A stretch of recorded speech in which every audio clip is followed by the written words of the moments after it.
تو ہمیں حضور نبی کریم سرور عالم صلی اللہ تبارک و تعالی علیہ وسلم نے نسخہ بتایا، اکثروا من ذکر لا الہ الا اللہ، لا الہ الا اللہ محمد الرسول اللہ کثرت سے پڑھو، رسالت لا الہ الا اللہ محمد الرسول اللہ علاج.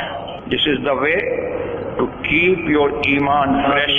This is the way to renew your iman. غوث خواجہ ورضا کے دیوانوں، السلام علیکم ورحمۃ اللہ وبرکاتہ.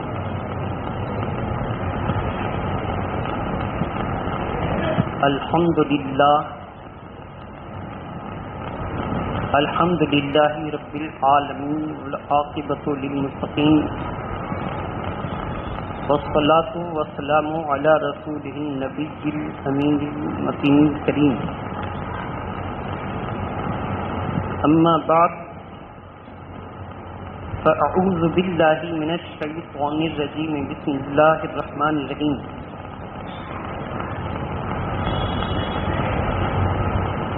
ان الصلاۃ کانت علی المؤمنین کتابا موقوتا. وقال اللہ تبارک و تعالی فی القرآن المجید ولا تبرجن تبرج الجاہلیۃ الاولی. صدق اللہ العلی العظیم وبلغنا رسولہ النبی الامین المتین الکریم.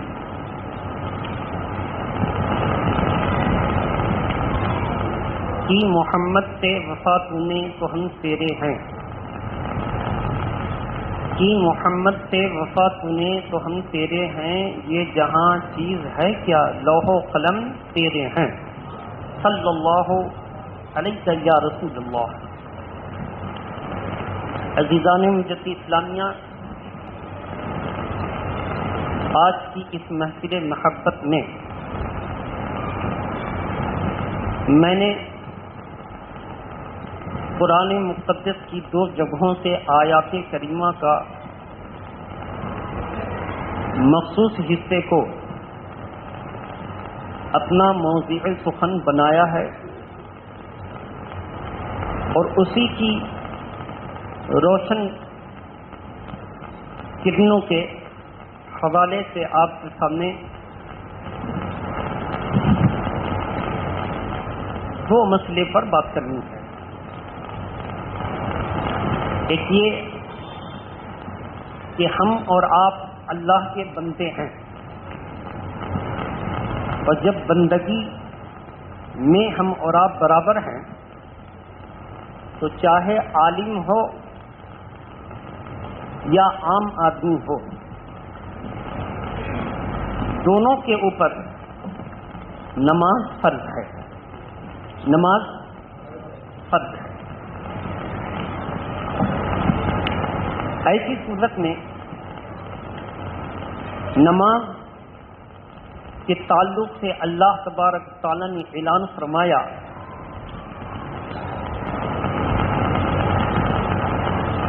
کہ بے شک نماز تمام برائیوں اور بے حیائیوں سے روکتی ہے،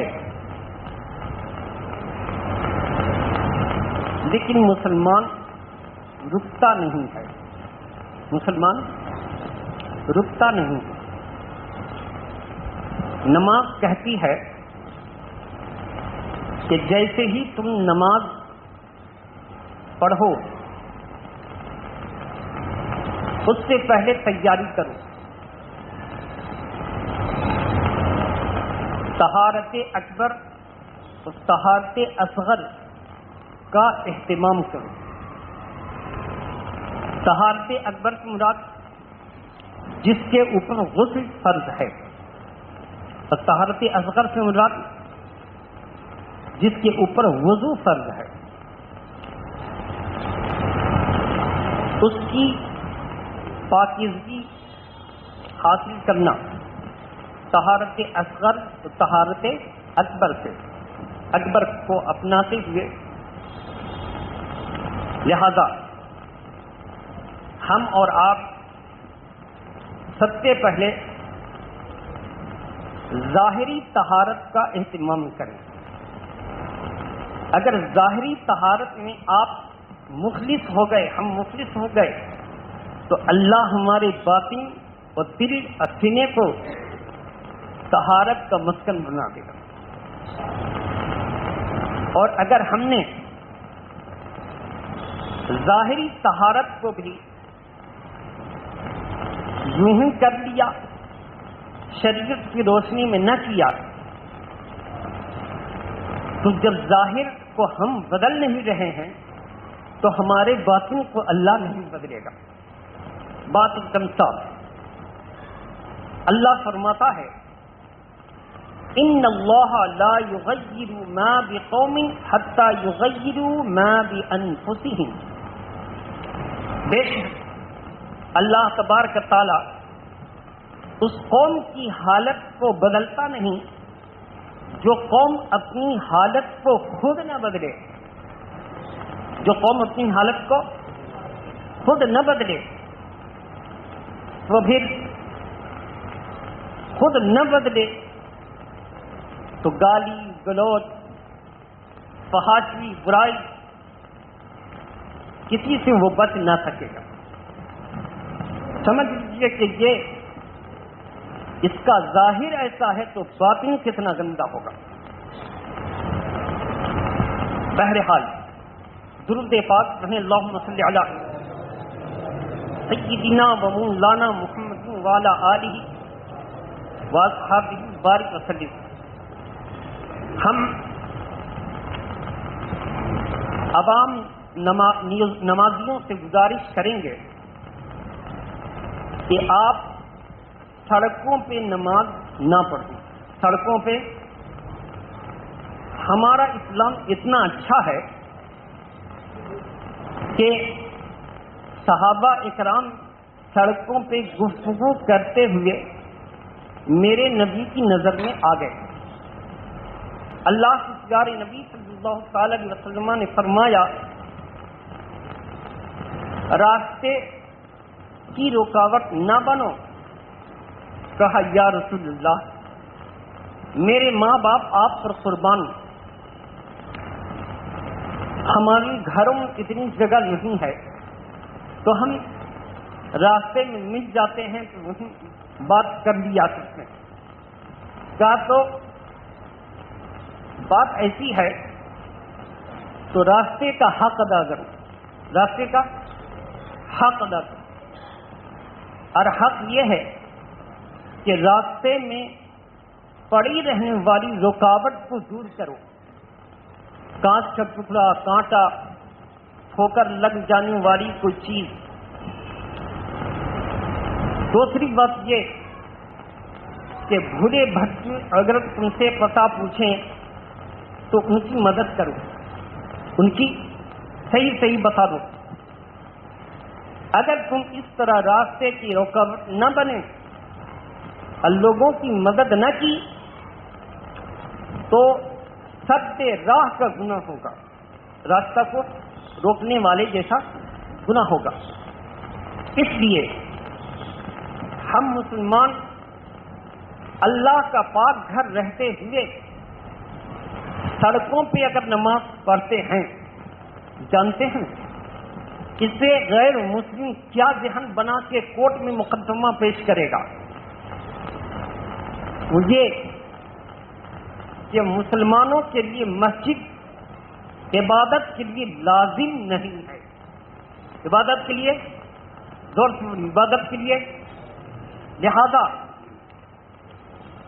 مسجد ان تمام زمرے سے نکال کے الگ کر دی جائے گی جس کی حیثیت یہ ہوگی کہ کوئی بھی اس میں تفریح کے طور پہ جوتے چپل پہن کر کے آئے گا اور جائے گا. آپ کو اگر یقین نہیں ہے تو آپ تمام 500 سال 400 سالہ پرانی مسجدوں کو جا کر دیکھیں، ان کی حیثیت تفریح گاہ جیسی بنا دی گئی ہے. مثال لینی ہے آپ کو، چلے جائیں اجمیر شریف اور 2.5 دن کے جھوپڑے والی مسجد کو دیکھ لی. 2.5 دن کے ہر کوئی آ رہا ہے جا رہا ہے بے پردہ غیر ملکی ملکی جو چاہ رہا کر، کوئی روکنے والا نہیں، جبکہ مسجد ہے، منبر بنی، محراب بنی ہوئی، کیونکہ اس کو آثار قدیمہ کا نام دے کر مسجدوں کی عظمت سے نکال دیا گیا کہ جب مسلمانوں کے لیے مسجد لازم نہیں ہے تو اب یہ مسجد نہیں، آثار قدیمہ ہے۔ آپ اندازہ کریں، اور جب آپ کی مسجد پر حملہ ہوگا تو آپ کو یہ ذہن دیا جائے گا، سپریم کورٹ کے ذہن میں ڈالا جائے گا کہ مسلمانوں کے لیے عبادت کی بنیاد پر مسجد ضروری نہیں ہے، یہ جہاں چاہتے ہیں نماز پڑھ لیتے ہیں۔ تو اب بتائیے، جس مسجد کے لیے ہم لوگ ایماندارانہ اعتبار سے چندہ دے کر پاک حلال کمائی سے بنایا، تیار کیا، اور یہ دکھا دیں گے کہ مسلمانوں کو نماز کے لیے مسجد کی ضرورت نہیں ہے، یہ تو جہاں چاہتے ہیں نماز پڑھ لیتے ہیں، تو ایک فرقہ ہماری مسجد کی عظمت کو کم کر رہا ہے اور غیر مسلم کو دوسرا طبقہ کیا کر رہا ہے؟ جہاں پہ لوگ میدان سڑکوں پہ نماز پڑھتے ہیں وہاں جا کے پانی چھینٹ دیتا ہے، لیٹرین کا پانی بہاتا ہے، مار مار کے اٹھا کے باہر کر دیتا ہے۔ تو دونوں طرف سے حملے ہو رہے ہیں، روڈ پر نماز پڑھو تو ایک حملہ اور مسجد میں نماز پڑھو تو دوسرا حملہ۔ بولیے صحیح ہے کہ غلط؟ زور سے بولیے۔ یہ ہے ہم لوگوں کی پوزیشن، اور یہ ہمارے ہاتھوں کی کرتوت کی وجہ سے آج سزا مل گئی۔ درود پاک پڑھیں، اللہم صلی علی سیدنا و مولانا محمد والی اصحابہ وبارک وسلم۔ ایک بات یہ ہو گئی، اس لیے ہر مذہبی ذہن رکھنے والا نہ راستہ روکے نہ مسجد کو ویران کرے، مسجد کو ویران نہ کرے، اس کا حق ادا کرے۔ آپ کو میں نے بتایا کہ فرشتے مسجد کے دروازے پر ہر آنے والے کا نام لکھ رہے ہیں، آنے والے کا نام، اور جب خطبہ کا وقت ہوگا وہ اپنا رجسٹر بند کریں گے، اب مسجد میں آ کے تلاشیں گے، فلانا آیا تھا، آیا ہے، اللہ سلامت رکھے، نہیں آیا، اے اللہ اگر وہ سفر میں ہے آسان کر دے سفر کو، اگر وہ بیمار ہے شفا عطا فرما، اور اگر وہ انتقال کر گیا ہے تو اس کو بخش دے، اس کی بخشش فرما دے۔ کتنی اچھی دعا ہے بولیے۔ فرشتوں کی دعا ہوتی ہے، تو ہم اس دعا میں اگر اپنا حصہ ڈالنا چاہتے ہیں تو ہم کو مسجد کی گود کو آباد کرنا ہوگا، تاکہ مسجد کی گود آباد ہو جائے تو یہ بھی ہمارے لیے دعا کرے گی۔ ہمارے لیے کیسے دعا کرے گی؟ اس لیے کہ اللہ کے پیارے نبی صلی اللہ تعالی علیہ وسلم نے فرمایا کہ تم مسجد میں نماز پڑھتے ہو، یہ مسجد فنا نہیں ہوگی بلکہ قیامت کے دن خانہ کعبہ آگے رہے گا، اس کے بعد مسجد نبوی، اس کے بعد بیت المقدس، اور اس کے بعد ساری مسجدیں ٹکڑوں کے ساتھ زمین کے حصے کے ساتھ اٹھیں گی، سب کے سب جنت میں چلی جائیں گی۔ بولیے سبحان اللہ۔ کہاں چلی جائیں گی؟ شرط ہے کہ اس کی بنیاد محبت اور نماز کے لیے بنائی گئی، رکھی گئی، چلی جائیں گی، اور جا کر کے گیٹ پہ بھیڑ لگا دیں گی۔ اللہ تعالیٰ فرمائے گا اندر جاؤ، خانہ کعبہ، مسجد نبوی، بیت المقدس، دنیا کی تمام مسجدیں کہیں گی مولا ہم تو جنت میں آ گئے، ہم ان کو تلاش رہے ہیں جو تیری رضا کی خاطر مسلمانوں کی اجتماعی شان کو برقرار رکھتے ہوئے مسجد میں نماز پڑھتا تھا، وہ کہاں گئے؟ انہیں بھی لا اور میری طرح جنت عطا فرما دے۔ جنت عطا فرما۔ ایک مسئلہ حل ہو گیا۔ دوسرا کہ ہم اور آپ امام حسین کے طریقے پر چلیں۔ یزید کی طرف سے امام تھا، امام حسین نے اس کے پیچھے نماز پڑھنے سے انکار کر دیا۔ کیا کیا؟ انکار کر دیا۔ کہا نہیں، ہم کم صحیح لیکن ہم اپنی جماعت تشخص و امتیاز کے ساتھ قائم کریں گے تاکہ لوگوں کو پتہ چل سکے کہ اسلام کے نام پر دونوں ہر وقت عوام کے سامنے رکھتے ہیں اصلی اسلام والا کون ہے اور نقلی اسلام والا کون ہے۔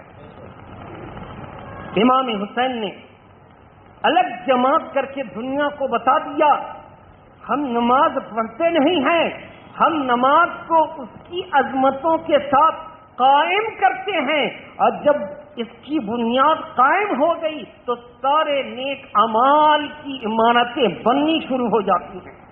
بنیاد تو مضبوط ہو تب نہ عمارت بنے گی۔ عمارت کیا ہے؟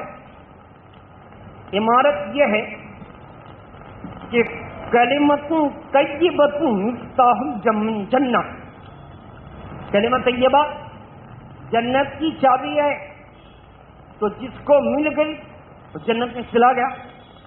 اچھا، اور نماز روزہ کہا آپ سمجھائیے۔ عمر فاروق اعظم نے سمجھایا کہ تالا کو صرف پلین لوہے سے کھول سکتے ہیں، بڑی زور سے۔ کیا ہونی چاہیے؟ دندانے۔ کیا ہونی چاہیے؟ دندانے، ہے نا؟ گروپ کی کٹنگ۔ یہ دندانے کیا ہیں؟ بلا تشبیہ و تمثیل، کلمہ طیبہ بغیر دندانے کے چابی ہے۔ اس کا دندانہ نماز، اس کا دندانہ روزہ، اس کا دندانہ اگر حیثیت ہے تو حج، اس کا دندانہ اگر نصاب ہے تو زکوٰۃ، کیونکہ یہ سب دندانے ہیں اور دندانے کے بغیر کوئی تالا نہیں کھولا جا سکتا۔ دندانے لائیے۔ اس لیے ہم اور آپ نماز و روزہ سے محبت کریں تاکہ چابی میں جب یہ دندانے لگ جائیں گے تو جنت کا دروازہ کلمہ طیبہ سے کھل جائے گا۔ کلمہ طیبہ سے کتنی عظمت ہے۔ ایک صحابی حاضر، یا رسول اللہ، میں نے اپنی قوم کی بیٹیوں کو کثرت سے ان کے باپ داداؤں کے ہاتھوں سے زندہ مار دینے سے بچایا۔ زندہ، اور پتہ چل جاتا ایسا ہونے والا ہے، ہم اس کے باپ کو جا کر اونٹ دیتے، سامان دیتے، مال دیتے کہ بیٹی کو مارنا نہیں، بیٹی کو مارنا نہیں۔ اس طرح ہم نے 200 سے زائد بچیوں کی کفالت لے لی، میرا خرچہ ہوگا، پوسو گے تم۔ یا رسول اللہ، لیکن کفر کی حالت میں، کس حالت میں؟ کیا اس کا ثواب ملے گا؟ اس کا ثواب، اس کا اجر کفر کی حالت میں؟ یقین کرو، ایمان اسی کو کہتے ہیں۔ آج کا ماحول ہوتا تو ہمارے جیسا مولوی امیروں کی جیب کو دیکھتے ہوئے اس کے چہرے کو پڑھتے ہوئے کہتا ہوگا نیک کام کیا تھا تو اللہ نیکی کو ضائع نہیں کرتا، ان اللہ لا یضیع اجر المحسنین، ضرور بدلہ دے گا۔ ارے ظالم، یہاں محسنوں کا بدلہ جو اسلام میں داخل ہے اس کو ملے گا، جو اسلام میں داخل نہیں ہے اس کے ہر کام کو قرآن 12 نمبر 20 میں کہہ رہا ہے ہباء منثورا، ہم جو ہے تو اس کی نیکیوں کو لائیں گے اور اس کو ذرات بنا دیں گے جس کی کوئی قیمت نہیں. قیمت کب بنے گی؟ جب مسلمان ہوگا. میرے آقا نے کیا جواب دیا؟ سینے کو ٹھنڈا کر دیا. کہا اس سے بہترین بدلہ تو کیا چاہتا ہے کہ اللہ نے تجھے اسلام کی دولت عطا فرما دی. اسلام کی یعنی تم نے جو نیک کام کیا ہے اس کا بدلہ تم کو نہیں ملا. کیا ملا؟ جب نیک کام کیا تمہارے علم میں شریعت میں کوئی حیثیت نہیں لیکن اسی کے ذریعے تم کو اسلام مل گیا. یہ بدلے کا بہترین طریقہ ہے یا نہیں ہے؟ کیا پتا چلا؟ اگر اسلام نہ لاتا تو اس کا حکم ہوتا کوئی فائدہ نہیں، لیکن اسلام لے آیا تو اللہ کے نبی نے اس کے دل کو تسلی کر دی. تیرے حق کی تلاش کا جو ہے امتحان تھا، اس تلاش میں تو کامیاب ہو گیا اس لیے کہ تجھے اللہ نے کلمے کی توفیق عطا فرما دی. اتنے پہلے ایمان زور سے بولی، پہلے بعد میں درود پاک پڑھیں. اللہم صلی علی سیدنا و مولانا محمد والہ واصحابہ بارک وسلم. اب اپنی بیٹیوں کو کیسے بچایا جائے؟ اپنی بیٹیوں کو کیسے بچایا جائے؟ آج پورے ہندوستان میں ہماری بیٹیاں محفوظ نہیں ہیں.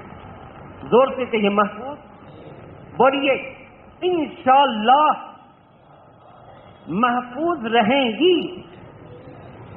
انشاءاللہ محفوظ رہیں گی. اس کا کچھ طریقہ تو ہوگا. اس کا طریقہ یہ ہے کہ بچیوں کو 7 سال کی عمر سے پورا لباس پہنایا جائے، پورا عادت بنا دی جائے.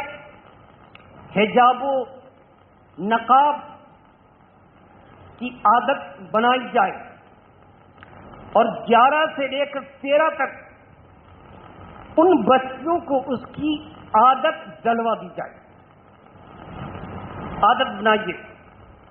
اور مخلوط تعلیم آج ہر جگہ ہے. لڑکے اور لڑکیاں ایک ہی کلاس روم میں کوئی پردہ نہیں پڑھتی ہیں. کوئی چیپٹر سمجھ میں نہیں آیا تو لینا دینا ہوتا ہے،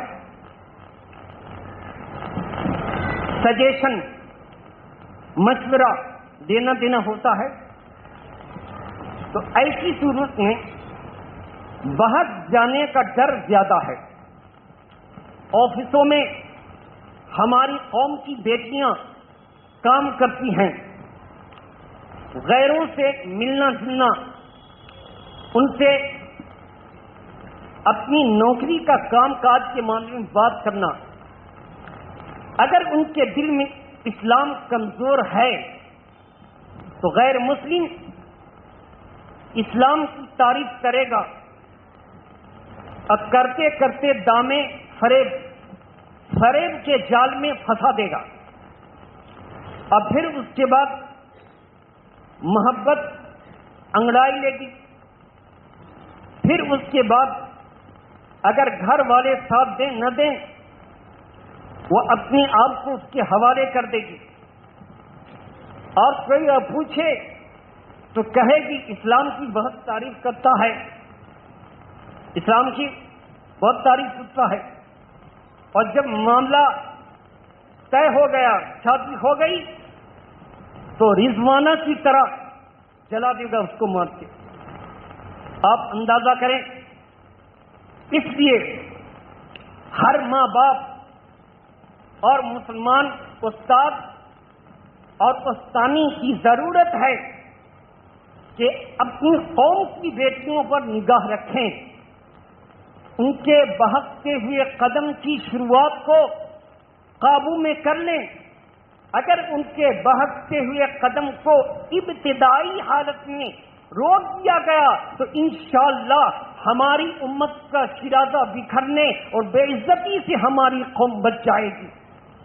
لیکن آج عوام ہمارے بھولے بھالے سیدھے سادے جو کسی عہدے پر ہیں، ان کی بیٹی بھاگ گئی، ان کی بہو بھاگ گئی، اب اندازہ کریں،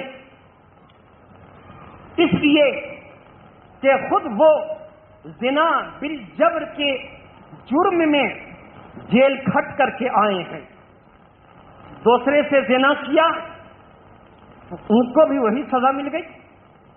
اس لیے نوجوانوں، آج عہد کرو کہ تم اپنی بہنوں کو، اپنے آپ کو، اپنے بھائیوں کو غیر مسلم سے شادی کرنے سے بچاؤ گے، وہابی، دیوبندی، شیعہ سے بچاؤ گے۔ اگر ہماری قوم کو بچا لیا گیا تو انشاءاللہ تعالی ان لوگوں کا جال دھرا کا دھرا رہ جائے گا۔ میری قوم کی بیٹیاں پڑھیں گی بھی اور اپنی عزت بچا کر اسلام کی روشنی میں چلنے کی کوشش بھی کریں گی۔ کیا کرنا ہوگا آپ کو؟ اس کے لیے رات میں، دن میں ایک وقت بنائیے اور اس وقت 10-15 منٹ ان کے اوپر محنت کیجیے۔ بیٹا بیٹی، اب کیا ہوا، کیسے ہوا، تمہارے سر پہ دوپٹہ کیوں نہیں ہے، لاؤ موبائل میں لاک نہیں ڈالو، ذرا ہم کو دکھاؤ، اسٹیٹس میں کیا ہے، فیس بک کی چیٹنگ کیا کہہ رہی ہے۔ آپ تلاشتے رہیے۔ یاد رکھیے، اگر آپ نے اپنے نوجوان بچوں کی موبائل کو اپنی نگاہ میں رکھا تو انشاءاللہ ہم لوگ 50% بچانے میں کامیاب ہو جائیں گے، 50% بچانے میں کامیاب ہو جائیں گے۔ ان کے سامنے اسلام کی سچائی رکھیے، ان کے سامنے علماء کی تقریروں میں دور دراز سے ہو یا قریب سے سنوائیے، آپ سنیے، اور جب ایسا ہوگا تو انشاءاللہ تعالی ہم لوگ اس برائی سے اپنی بیٹیوں کو بچانے کی کوشش کریں گے۔ یہ آپ کو طے کرنا ہے۔ تیسری بات، شادی کو کم خرچ والا بنائیے۔ کیسا کم خرچ والا؟ اگر کم خرچ والا آپ نے بنا لیا تو انشاءاللہ ایسی شادی جس میں اللہ کے نبی کی سنت پر عمل بھی ہو رہا ہے، اور کم خرچ کی وجہ سے ہماری قوم کی بیٹیاں بوڑھی نہیں ہو رہی ہیں بلکہ جوان ہوئیں اور اللہ نے ان کا انتظام کر دیا۔ کم خرچ والا بنائیے، شرم مت کیجیے، بلکہ کم خرچ کے اوپر اب آپ اپنا کام کر کے نکل جائیے۔ اس کے بعد ہم اپنے بیٹوں، بھتیجوں اور بھائیوں سے گزارش کریں گے کہ آپ شادی شدہ زندگی گزار رہے ہیں تو بیوی میاں میں جھگڑا ہوگا تو جھگڑا کے وقت صبر کیجیے، واشرہن بالمعروف، گالی مت دیجیے، لڑکی کے ماں باپ کو کوسیے مت۔ اگر وہ برا بھلا آپ کو کہہ رہی ہے تو کان بند کر لیجیے، باہر نکل جائیے، اور دوست یار ہے تو پکڑ کے باہر نکال دیں۔ کس کو؟ شوہر کو۔ کس کو؟ نہیں تو کیا ہوگا، جب شوہر بولنے میں ہارے گا، مار پیٹ نہ کر سکے گا تو وہ بے وقوف طلاق دے دے گا۔ کیا کرے گا؟ ایک نہیں 3 طلاق دے دے گا، اور اس کے بعد جب اس کی زندگی اجڑ گئی تو اب دوڑتا پھرے گا کہ کوئی بچا لو۔ کہاں جائے گا؟ مفتیوں کے پاس، عالموں کے پاس۔ تو اب ایسا نہیں کہ آپ کو لوگ بچائیں گے، وہابی کے پاس پہنچ جائے گا تو کہے گا نہیں آپ ساتھ میں رہیے، 3 طلاق نہیں 1 طلاق۔ کتنا دیا تھا؟ 3۔ وہابی کیا بولے گا؟ بہت سارے وہابیوں کا پوسٹر دیکھیں گے، خلا نکاح، فسخ نکاح۔ ان وہابیوں کو اسلامی معلومات میں دخل دینے کا کوئی جو ہے حق نہیں ہے۔ یہ اگر حق ہے تو سنی مفتیوں کا حق ہے۔ کس کا حق ہے؟ سنی مفتیوں کا۔ اور آپ کو یقین نہ ہو تو موجودہ رجسٹرار جو اپنے آپ کو دھوکہ دیتا ہے آپ کو بھی کہ ہم قاضی ہیں، وہ قاضی نہیں ہے بلکہ رجسٹرار کا غلام ہے، اس کا کام کر رہا ہے۔ اور خلا نکاح کا اختیار نہ اس کو ہے نہ اس کے باپ وہابی عالم کو ہے، کس کو ہے؟ سنی صحیح العقیدہ ادارہ دارالقضا کو، کس کو ہے؟ دارالقضا کو۔ آپ یقین کرنا چاہتے ہیں تو ان رجسٹرار نے جو طلاق نامہ بنایا اس کو لے کے چلے جائیے، کسی سنی صحیح العقیدہ مفتی سے اٹیسٹڈ کرا کے لائیے، مفتی دیکھتے ہی کہے گا یہ غلط ہے، اس کی تصدیق میں نہیں کر سکتا۔ تو آپ کو بہت امید میں تھے کہ ہم آپ کی زمان میں قاضی سے مل کے طلاق نامہ بنوا لیا ہے، خلا کروا لیا ہے اور شریعت کی نگاہ میں اس کی کوئی حیثیت نہیں ہے، تو آپ کس کو گالی دیں گے؟ امام صاحب نہیں پڑھا رہے ہیں، امام صاحب نہیں پڑھا رہے ہیں۔ ہماری کیا حیثیت ہے کہ پڑھائیں کہ نہ پڑھائیں؟ آپ قانون کے مطابق آپ نے نہ خلا لیا نہ طلاق لیا، ایسی صورت میں وہ مفتیان اکرام کے بارگاہ میں انویلڈ ہوگا، اس وقت آپ کیا کریں گے؟ بولیے۔ دو صورت، یا سنت سے نکل جائیے وہابی کے طریقے پر کر لیجئے، یا سنت میں رہیے تو اپنی بیٹی کی شادی کے لیے تڑپتے رہیے کہ اگر کاغذ ٹھیک ہوتا، صحیح سے جو ہوتا تو آج میری بیٹی کا نکاح ہو جاتا۔ بولیے صحیح ہے کہ غلط؟ اس لیے ہوش کا ناخن لیجئے، ہوش میں آئیے۔ کوئی کمیٹی بنے، کوئی کیسی بھی کرے، وہ قانون سے باہر نہیں ہے، سب کو قانون کے دائرے میں چلنا ہوگا۔ اور ہمیں پریشان کرنے کی نہ سوچیں، جس نے بھی ہم کو پریشان کیا ہم اللہ سے عرض کر دیتے ہیں اور یقین ہے کہ اللہ بہترین انصاف والا بادشاہ ہے، اس لیے ہم کو ڈرانے کی کوشش نہ کی جائے۔ اللہ تعالی ہماری اور آپ کی حاضری کو قبول فرمائے، اور ان ظالموں کے ڈر سے جو مؤذن، امام، مدرسہ کے مدرس کانپتے ہیں، اللہ ان کو طاقت عطا فرمائے کہ جب اللہ، اس کا قرآن، اس کے مسلمان بندے میرے ساتھ ہیں تو ہم کو غیروں سے روب میں آنے کی ضرورت کیا ہے؟ کیا ضرورت ہے؟ ایسے ظالم کو آپ کسی ادارے کا جو ہے اس کو ذمہ دار نہ بنائیے، وہ خود بھی جہنم میں جائے گا اور آپ کو بھی جہنم میں لے جائے گا۔ اللہ تعالی ہمارے کہنے سننے کی غلطیوں سے ہم توبہ کرتے ہیں، مولا مہربانی فرما کر معاف فرمائے۔ وآخر دعوانا الحمدللہ رب العالمین۔ السلام علیکم۔ کھڑے ہو جائیں، صفیں درست کرنے۔